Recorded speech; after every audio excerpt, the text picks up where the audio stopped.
আমরা ডিপ ফ্রিজের এই যে কন্ডেন্সারটা, এই কন্ডেন্সারটা যে আমরা কন্ডেন্সারটাকে আমরা লিক আছে, কিন্তু এই লিকটাকে আমরা চেক করব কি করে। প্রথম তার পদ্ধতিটাই বলি। আমরা এই যে কম্প্রেসারটা, এই কম্প্রেসারটা থেকে আমরা এই যে যে চার্জিং যে লাইনটা আছে,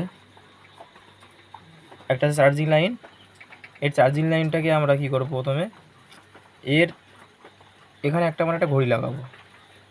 কিন্তু এই যে ঘড়িটা, এই ঘড়িটা কিন্তু আমরা কিন্তু এই মিটারে কিন্তু লাগাবো না, খুলে রাখবো।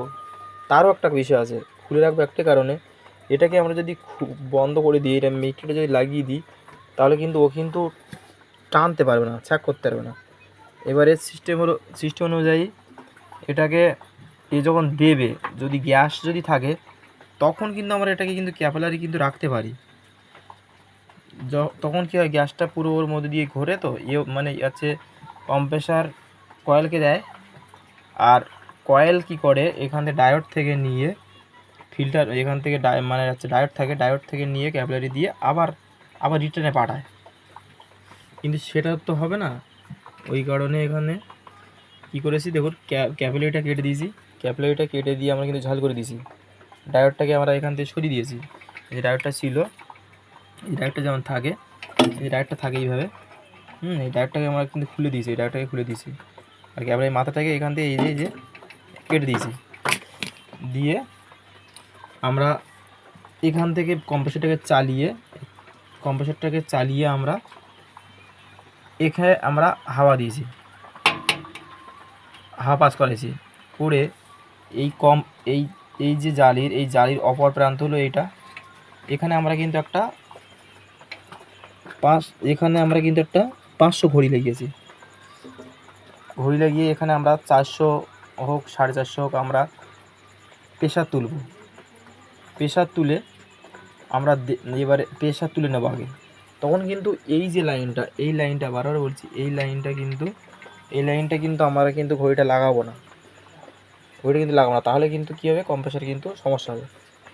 এবারে কম্প্রেসারে এইটায় যখন হাওয়া ভর্তি হয়ে যাবে, যতটা নেওয়ার আমরা নেব, 400 নেই 450 নেই, নেওয়ার পরে তারপরে আমরা এটাকে আমরা এই যে 250 যে ঘড়িটা, এই ঘড়িটা আমরা এটা লাগিয়ে দেবো। কেন লাগিয়ে দেবো, আমাদের এখানে স্যাক ব্যাকটা যে কত থাকে সেটা দেখার জন্য।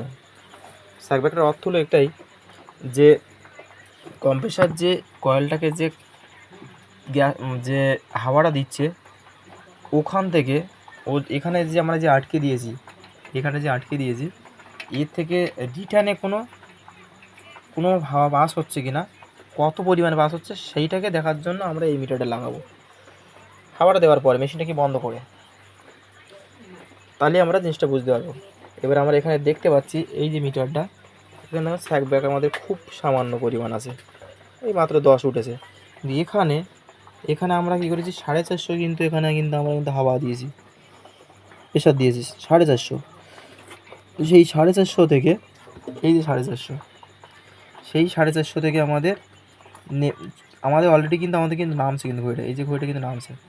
তাহলে এ থেকে আমরা পরিষ্কার একদম ক্লিয়ার হয়ে গেলাম যে আমাদের এই কন্ডেন্সারটা পুরো কিন্তু লিক আছে, কোথাও লিক আছে। এটা হলো বিষয়। কন্ডেন্সার চেক করতে গেলে আমরা আমাদের ডিপ ফ্রিজ কন্ডেন্সার চেক করতে গেলে, আর এটার উপরেই সব কিছু সিস্টেম মেন। এবার এই কন্ডেন্সারটাকে আমরা এই হাওয়া দিয়ে রাখলাম, দেখতে চাইছি যে কতটা কমে। আজকে আমাদের এইভাবে এসে দিয়ে থাকবে একটা রাত পুরো। তারপরে আমরা এই কন্ডেন্সারটাকে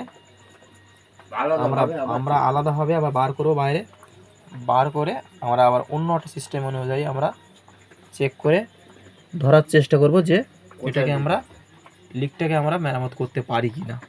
আর যদি পারা যায়, যদি বাইরের সাইড যদি লিক হয়, তাহলে আমরা সেটা মনে করি যেটা হওয়ানোর চেষ্টা করব। আর যদি না হয়, তাহলে আমাদের এটা নতুন এটাকে আমাদের কিন্তু চেঞ্জ করা লাগবে। এটা হলো বিষয়।